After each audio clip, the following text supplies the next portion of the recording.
En el año 1976 se produjo un acontecimiento sin parangón en la historia universal. Este fue la visita de la momia del faraón Ramsés II a la ciudad de París, Francia. El motivo para tan extraño viaje era el cada vez más deteriorado estado de conservación de los restos del faraón.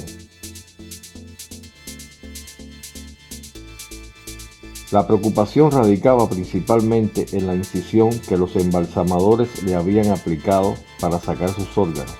Esta cavidad se iba ensanchando cada vez más y esto también era visible a través de otras pequeñas hendiduras y pliegues.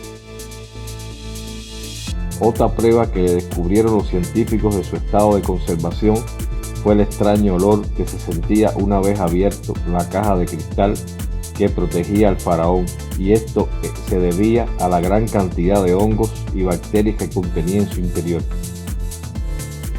Se decidió entonces enviar al faraón a Francia, donde existía la tecnología necesaria para su mejor conservación. Francia puso a su disposición hasta 40 laboratorios. El faraón fue recibido en el país galo con todos los honores de un jefe de estado y fue alojado en el tercer piso del Museo del Hombre en París. Para dicho viaje y por requerimiento de las leyes francesas, se le hizo un documento de identificación para el vuelo. En las investigaciones ulteriores se descubrieron que la momia albergaba 60 tipos de hongos distintos. Cuando se estudió la hendidura por donde se le extrajeron los órganos, se descubrió 379 colonias de hongos conteniendo una variedad de 89 especies. A través de técnicas radiológicas avanzadas, se descubrió que el faraón había padecido artritis, así como arteriosclerosis. También se descubrió que Ramsés II tenía el cuello roto, posiblemente por una mala manipulación del cadáver.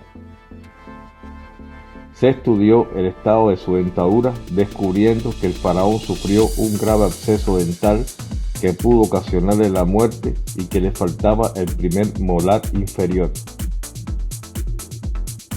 Pero sobre todo hubo un descubrimiento muy sorprendente, y es que se descubrieron restos de hojas de tabaco en el abdomen y se incentivó el debate sobre si estas hojas eran utilizadas en los procedimientos de embalsamamiento en el Egipto antiguo.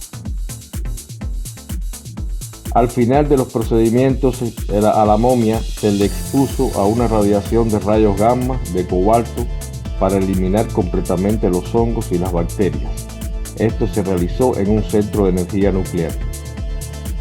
En 1977 el faraón fue subido nuevamente a un avión rumbo a su tierra natal y donde reposa actualmente junto con las otras momias reales del Museo del Cairo.